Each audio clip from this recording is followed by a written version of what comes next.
There's a population of workers facing disproportionate injury and death rates, and it's not an accident.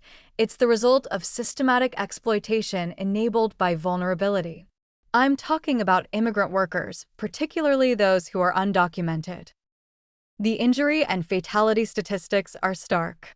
Immigrant workers, especially those without legal status, are killed and injured at significantly higher rates than native-born workers in the same industries.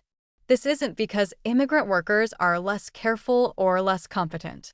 It's because their vulnerability creates conditions where employers can impose hazards that workers with more secure status would refuse. Let's examine the mechanisms. Language barriers are a major factor. Safety training conducted only in English doesn't protect workers who don't speak English. Warning signs they can't read. Instructions they can't understand.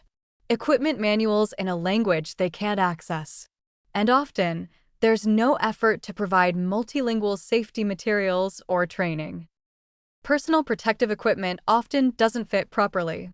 PPE is typically sized for average American body types, which may not accommodate workers from different populations. Ill-fitting PPE is ineffective PPE, but workers who raise this issue risk being seen as complainers. Then there's the fear factor. Undocumented workers live with the constant threat of deportation. When employers explicitly or implicitly threaten to call immigration enforcement if workers complain about conditions, that's an incredibly effective silencing mechanism. Workers will accept risks that would be unacceptable if they had security. Even when workers are injured, fear prevents them from seeking medical care. They might avoid hospitals because they worry about being reported. They might not file workers' compensation claims because they fear deportation. They suffer in silence with injuries that should be treated, and those injuries become chronic conditions. Here's what workers need to know. Workers' compensation applies regardless of immigration status. In most states, you cannot be denied workers' compensation because you're undocumented. OSHA protections apply to all workers, regardless of immigration status. You have the right to safe working conditions. Retaliation based on immigration status is illegal, though obviously enforcement is complicated. But there's a gap between theoretical protections and practical reality. Many immigrant workers don't know their rights. Community organizations often try to provide education, but reaching vulnerable populations is challenging. Language barriers make accessing information difficult. And the fear is so pervasive that even when workers know their rights theoretically, they're too afraid to exercise them. There are also practical barriers to accessing help. Legal clinics that specialize in immigrant worker rights exist, but they're often oversubscribed and underfunded. Workers may not know these resources exist. Cultural factors may make workers hesitant to seek help from unfamiliar systems. Let me share some testimonies that illustrate the human cost.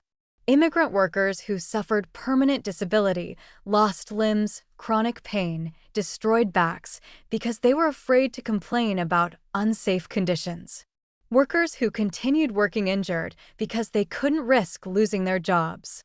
Families devastated by workplace deaths that were entirely preventable if basic safety measures had been in place.